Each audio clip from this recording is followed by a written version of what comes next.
Imagine this for a moment. Avicenna, one of the greatest minds in human history, sits in a modern classroom.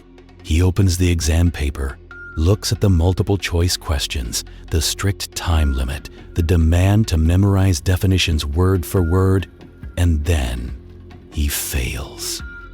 Not because he is unintelligent, not because he lacks knowledge, but because the modern education system is fundamentally incompatible with the way his mind worked. And here's the uncomfortable truth. The very system we trust to measure intelligence today would label one of history's greatest geniuses as an average or even weak student. That sounds absurd, but once you understand how Avicenna actually learned, it becomes almost inevitable. Avicenna never believed that intelligence meant storing information like a machine. He believed memorization without understanding was mental laziness. While modern education often rewards speed, repetition, and obedience to structure, Avicenna trained his mind in the opposite direction. He questioned everything, slowed down learning instead of speeding it up, and refused to accept ideas until they made sense at the deepest possible level. In a world obsessed with grades, rankings, and standardized testing, that mindset would be seen as inefficient, rebellious, even problematic.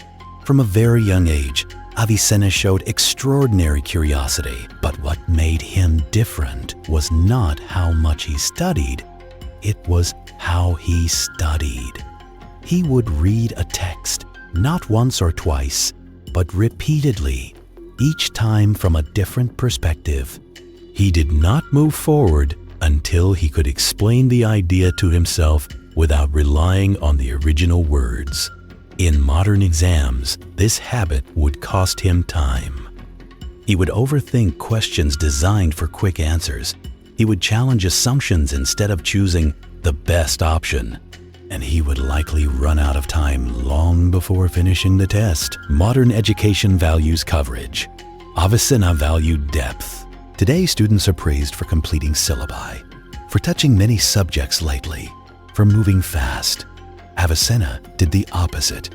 He could spend days, sometimes weeks, stuck on a single concept. There are historical accounts of him struggling with Aristotle's metaphysics, reading it dozens of times without understanding it. Instead of giving up or memorizing it mechanically, he stopped, reflected, restructured the ideas in his mind, and only then moved forward. When clarity finally came, it transformed his entire intellectual framework. In a modern classroom, that would be seen as falling behind. Another reason Avicenna would struggle today is his relationship with authority. He respected knowledge, not titles. If a teacher presented an idea that lacked logical coherence, Avicenna would not accept it simply because it was written in a textbook. He believed truth must withstand questioning. Modern education, especially early on, often discourages this. Questioning too much can be interpreted as distraction or disrespect. Exams rarely reward original interpretation. They reward alignment with predefined answers. Avicenna's mind was allergic to that. He also believed that real learning happens when the mind is fully engaged, not exhausted. Avicenna was known for studying intensely, then stepping away, allowing his mind to process ideas subconsciously. Some of his greatest insights reportedly came during moments of rest, reflection, or even sleep. Today's system often does the opposite. It pushes continuous performance, constant assessment, and relentless deadlines. There is little space for mental incubation. Avicenna would be seen as inconsistent, perhaps even lazy, despite operating at a far higher cognitive level. One of the most radical aspects of Avicenna's learning method was his refusal to separate disciplines. Modern education fragments knowledge into isolated subjects. Philosophy here, medicine there, logic somewhere else.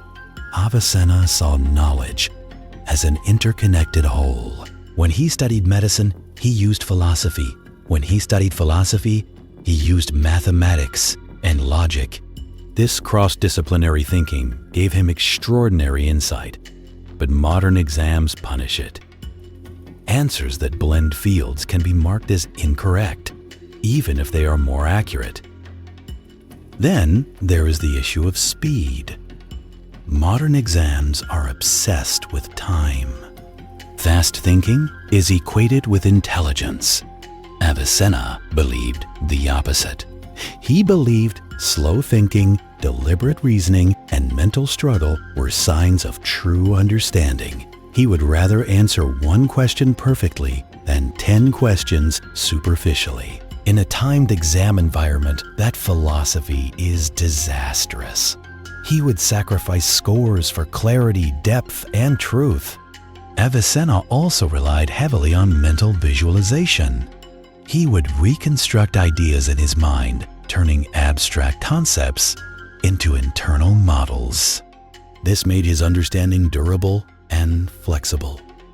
Modern education rarely measures this skill. Instead, it tests recall. If you cannot reproduce information in the expected format, your understanding is considered insufficient.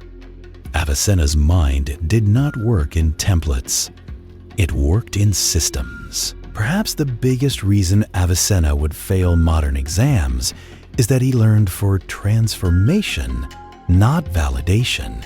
He did not study to prove intelligence to others. He studied to reshape his own mind. Grades, rankings, and external approval meant nothing to him. Modern education is built almost entirely on external validation. Students are conditioned to ask, "Will this be on the test?" Avicenna asked, "Does this change how I understand reality?" Those are two completely different questions. Ironically, the skills that made Avicenna a genius are the same skills modern education slowly erodes: deep focus, patience, intellectual independence, tolerance for confusion, and resistance to shallow answers. He embraced not knowing as part of learning. Today, not knowing is penalized. Confusion is treated as failure rather than a stage of growth. If Avicenna lived today, he might drop out of school, not because he couldn't learn, but because the system would suffocate his way of thinking. He would likely thrive outside formal education, teaching himself, building connections between ideas, and pursuing understanding on his own terms. And history suggests that would still lead him to greatness. The uncomfortable conclusion is this: modern education does not measure intelligence. It measures conformity to a specific learning style. Avicenna's mind did not conform. It transcended. And that is why, paradoxically, one of the greatest geniuses who ever lived would struggle, fail exams, and be misunderstood in today's classrooms. The real question is not why Avicenna would fail modern exams. The real question is, how many Avicennas are failing today without realizing that the problem is not their intelligence, but the system designed to measure it?